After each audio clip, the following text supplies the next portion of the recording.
okay. You know, I have an observation. Okay. We talked about shared services, right? And my observation, particularly in the payments area, is we tend to think about shared services or outsourcing. You know, and that's the historic friction. So, and I think that's driven by the provider community, the supplier community, wanting to step in and do everything, right? These end-to-end services. As this industry has matured, what my observation is what we've moved to is it's not an either or. So what we have is shared services organizations or organizations saying, look, I'm not going to let you do all of it. In fact, back to this control issue, I'm going to stay in control of this. But that doesn't mean there aren't things you can do for me. Now, so as what that requires is that the services be broken down into small, discrete modules that you can then make choices around. That tends to be in the direction you're heading anyway, because what you're trying to do, mostly from a transaction perspective, is drive increased standardization, you know, and knowing where you can vary and where you don't. Well, as you start to do that, if you take a modular approach or a fluid approach, you can start to say, well, now there are components here. Now, you can then start making informed make versus buy around those components.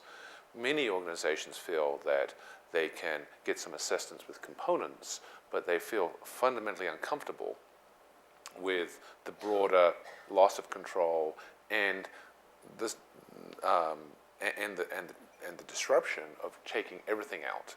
And I think under that model, that's where we start to see whether it's shared services or you know, the payment platforms that we have in our organizations. As we start to be able to do that, now we start to see a much more constructive way forward, where it's not I'm losing everything. It's now how do I use these abilities more constructively?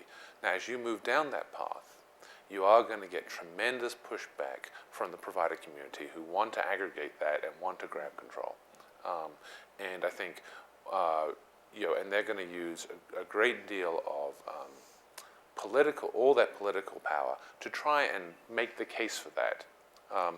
What I just want to help you with is it's far from clear that that's the best practice. It does seem that people who take a more modular approach, stay in control, take better informed components, get far better returns. And I'd be interested to hear from Hackett whether or not they've seen something similar, and if they see something similar now. We've picked this up very clearly in our research and in our practice. So I'll ask. Yeah, no, we absolutely have, and it's a good point, Peter. I'm glad you made it, which is it really isn't, and I didn't mean if I was painting outsource as bad and shared services as good. That's not really the point. It's making sure you understand the risk profile versus the return you're getting for those services, and that you have adequate management structures in place, the service levels, the dialogue, because in many cases something that's going on in the outsourcer may have actually started with a problem you have in your own organization.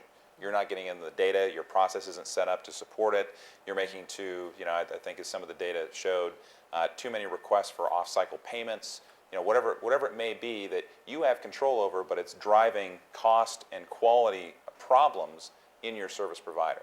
And we do see in our data, actually, as you look across, as I mentioned, that kind of peer group of about 75% of our database versus world-class, the top 25%, is that the world-class is actually more likely to use some form of outsourcing, but they're also more likely to use it selectively, almost at the out-tasking level or that modular level. And I think that's an important distinction and a great example. One of our clients, and again, it's very fresh. I got this week from visiting with one of them, that in the order to cash cycle. And the reason why I bring it up is it illustrates how they use an outsourcer because it's a small organization. They've had some issues in their, particularly in their dispute management process around collections. And by going to an outsourcer, they were able to bring on a tool that would have cost them easily $1 million to $1.5 million to implement and run as part of their contract, but they wanted to hold on to the credit cycle and they wanted to actually hold on to the cash application piece of it.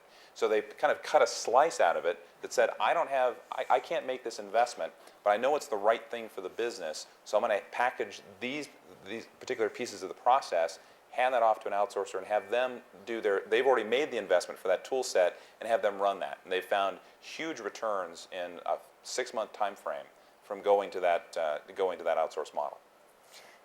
It's one of the things that I talk about is that being a knowledgeable client, understanding your business well when you're working in an outsourced environment. Not so well that you try and control the process, because then why are you outsourcing? You might as well do it yourself. But well enough that you understand the business and can have important, clear dialogue and give good direction to the people you're working with and accept good direction from them.